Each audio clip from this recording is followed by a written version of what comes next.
आज हम लोग देखेंगे HMPV human मेटानिमो virus.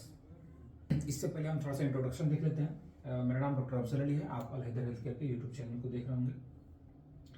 Human मेटानिमो virus HMPV ये क्या होता है और इसके सिम्टम क्या है। अभी ये वायरस बहुत खबरों में है। इसकी खबरें जो है और चाइना से निकल के आ रही है। बहुत सारे लोग घबराए हुए हैं, इसके बारे में सही जानकारी नहीं है लोगों को। तो इसके बारे में जानते हैं कि इसके सिम्टम क्या हो सकते हैं, ये क्या चीज़ है, ट्रीटमेंट क्या होगा, इसके कॉज क्या है। वायरस इसके नाम में जुड़ा हुआ है। एक तो चीज़ जान लेंगे कि ये वायरल इन्फेक्शन है, वायरस की वजह से होता है। इसमें क्या होगा कि जब भी आपको ये इन्फेक्शन लगेगा तो आपको जो है सर्दी हो सकती है, खांसी होगी, फीवर होगा, सोर थ्रोट होगा, यानी गले में खराश होगी। ऐसे तो ये हर एज के लोगों को हो सकता है, लेकिन खासतौर से बच्चों में, बड़ों में होता है। 5 साल से कम उम्र के बच्चों में या फिर बड़े लोगों में जो 65 साल से ऊपर की उम्र के हैं। जैसे ह्यूमन मेटानिमो वायरस है, इसको HMPV के नाम से जानते हैं।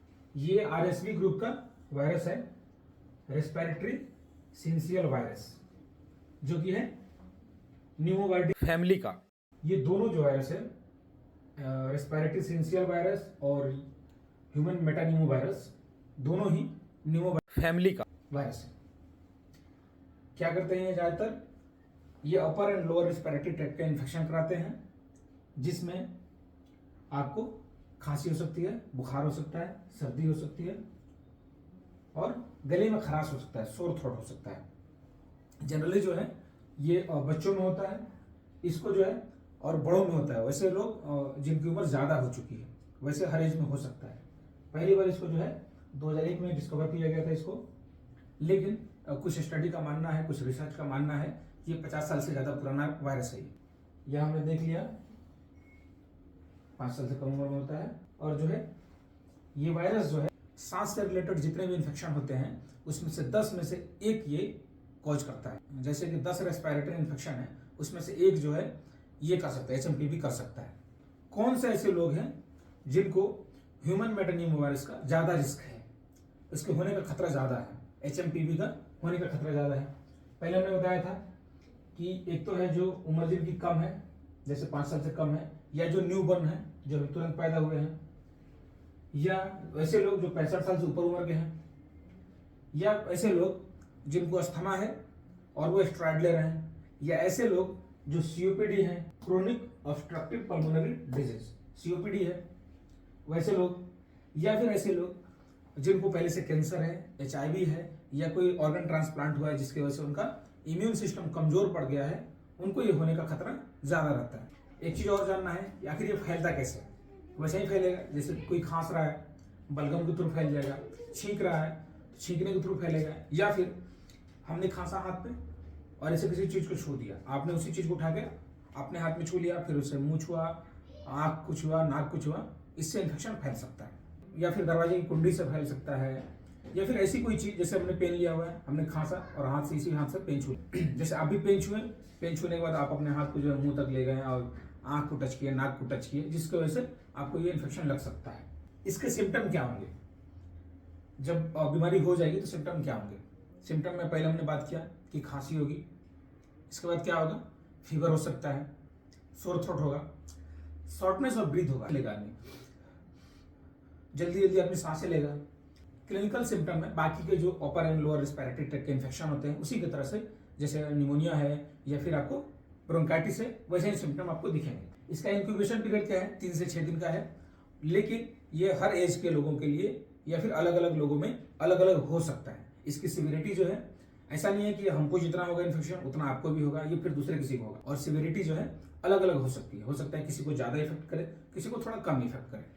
HMPV जो है ह्यूमन मेटानिमो वायरस कितना सीरियस है, ज्यादातर केसेज में ये सीरियस नहीं होता है, लेकिन अगर कहीं किसी को सीरियस हो गया, इसका इन्फेक्शन सीरियस लग गया, तो इसमें क्या होगा कि वीजिंग हो सकती है, घबराहट होती है, इसमें अस्थमा जैसे आपको हो सकता है, सांस लेने में आपको बहुत तकलीफ हो सकती है, शॉर्टनेस ऑफ ब्रीथ हो सकता है, फटीग हो सकता है, बहुत सुस्ती रहेगी, आपको थकान थकान से लगेगा, ब्रोंकाइटिस हो सकता है, सीवियर ब्रोंक्यूलाइटिस हो सकता है। ये ज्यादातर बच्चों में देखा गया है, बहुत रेयर केस में ये जानलेवा हो सकता है। स्टडीज का मानना है इसका इन्फेक्शन बहुत खतरनाक नहीं होता है, 5 से 10% लोग ही इसमें हॉस्पिटलाइज हो सकते हैं। हॉस्पिटलाइजेशन का चांस बहुत कम होता है इसमें, और टोटल इन्फेक्शन का 16% ही ये थोड़ा सीवियर हो सकता है, जैसे कि अब निमोनिया टाइप का हो सकता है। इसका प्रिवेंशन क्या है, बचेंगे कैसे इससे? एक तो हो गया कि सिम्टम क्या होगा, बीमारी दिखेगी कैसे, कैसे पता चलेगा। दूसरा चीज है कि फैलेगा कैसे, अब इसको रोकेंगे कैसे, इससे बचाव कैसे होगा। बचाव के लिए क्या करेंगे, किसी वैसे सरफेस को छुएं जो लग रहा है कि इन्फेक्टेड है, तो हाथ धोना होता है। आप दोनों हाथ को धोएंगे, कम से कम 20 से 30 सेकंड तक धोएंगे। दूसरा चीज है कि बेवजह आंखों को, नाक को और मुंह को टच नहीं करेंगे, जबान को टच नहीं करेंगे, इधर उधर हाथ से टच नहीं करेंगे। ऐसे लोग और जिनको पहले से इन्फेक्शन है उनके क्लोज कांटेक्ट में आने से बचेंगे। जैसे किसी को अगर इन्फेक्शन हो गया तो उससे थोड़ी दूरी बना के रखेंगे, ज्यादा बढ़िया रहेगा। उसके बाद क्या है कि अगर हम कोई छींक रहा है, कोई खांस रहा है, तो कोशिश करें कि अपने आप को कवर करके छींके, मुंह को कवर कर ले, हाथ से कवर कर ले और हाथ को धो ले। और जो है खाने पीने की जो चीजें हैं, जैसे कप है, बर्तन है, इसको भी शेयर करने से थोड़ा सा बचना चाहिए, इससे भी हम बच सकते हैं। अगर किसी को हो गया है तो कोशिश करें कि घर ही पर है, ऐसा ना हो कि निकल के पूरे मोहल्ले को फैला दिया। अगर आपको लग रहा है कि आपके आसपास में कोई भी चीज इन्फेक्टेड है तो उसको आप क्लीन कर सकते हैं, धोने वाली चीजें धो सकते हैं, नहीं तो फिर आप स्प्रेड वगैरह से साफ कर सकते हैं। ऐसे जो है आप इसके इन्फेक्शन को कम कर सकते हैं, बच सकते हैं, प्रिवेंट कर सकते हैं अपने आप को। टेस्टिंग एंड डायग्नोसिस, इसका जांच कैसे होगा, कैसे पता करेंगे कि आपको HMPV वायरस का इन्फेक्शन लग गया है? तो बहुत ज्यादा सीवियर नहीं होने की वजह से या इसका इन्फेक्शन बहुत ज्यादा नहीं मिलने की वजह से आमतौर से इसका बहुत ज्यादा टेस्ट होता नहीं है। सिम्टम के आधार पे इसका इलाज होता है। लेकिन ज्यादातर ये जो है ठंडे के मौसम में और ठंडे के बाद फैलता है। अगर किसी को जांच करना है, पता करना है कि किसी को HMPV का इन्फेक्शन है कि नहीं है, तो उसके लिए जो है आप एक जांच करा सकते हैं, न्यूक्लिक एसिड एम्प्लीफिकेशन टेस्ट। क्या करा सकते हैं? Nucleic acid amplification test, NAAT।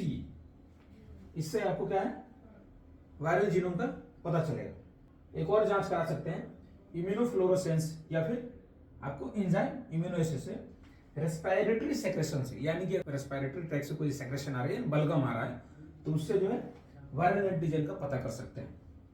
इसके बाद क्या कर सकते हैं, एक बात लोगों के मन में ये चल रही है कि क्या ये भी कोविड जितना खतरनाक हो सकता है? HMPV में और कोविड में, दोनों में सिमिलरिटी ये है कि दोनों वायरल इन्फेक्शन है, लेकिन HMPV जो है वो बहुत सीरियस इन्फेक्शन कॉज नहीं करता है, जिससे इसका खतरा कोविड के मुकाबले थोड़ा कम है। दूसरी बात यह है, HMPV जो है हमेशा एक ही जैसा रहता है। कोरोना जो है वो जब भी नया वेरिएंट आता है एक नए तरीके से आता है, तो उसको समझना थोड़ा सा मुश्किल होता है और उसको प्रिवेंट करना थोड़ा सा और मुश्किल होता है। लेकिन इसके साथ क्या है कि कुछ चीजों का खास ख्याल रखेंगे, इससे बच जाएंगे। और किसी को हो भी गया तो बहुत डरने की बात नहीं है, अपने डॉक्टर से मिलिए, उनको बताइए, उनसे समझिए आपको ऐसा इन्फेक्शन है कि नहीं है। इसका ट्रीटमेंट जो है, इलाज में क्या करेंगे, इलाज में इसका आज तक कोई खास इलाज नहीं है, ना कोई वैक्सीन है कि इससे बचा जा सके। बस इसका सिम्टोमेटिक ट्रीटमेंट करते हैं। जैसे अगर किसी को सर्दी है तो सर्दी का, खांसी है तो खांसी का, बुखार है तो बुखार का, या फिर सांस की तकलीफ है तो उसका इलाज करता है। खास इसका कोई इलाज नहीं है। तो आज हमने समझा HMPV के बारे में। अगर आपको कुछ इसके बारे में और जानकारी है तो आप हमें शेयर कर सकते हैं कमेंट में। अगर आपको ये वीडियो इन्फॉर्मेटिव लग रहा है, आप चाहते हैं किसी और को शेयर करना, तो आप इसको शेयर कीजिए। अब तक हमारे चैनल को सब्सक्राइब नहीं किया है तो चैनल को सब्सक्राइब कर लीजिए, ऐसी बहुत सारी इन्फॉर्मेशन आपको मिलता रहता है। वीडियो अच्छा लगा तो इसको लाइक कर लीजिए। मिलते हैं किसी एक नए वीडियो में एक नए टॉपिक के साथ में।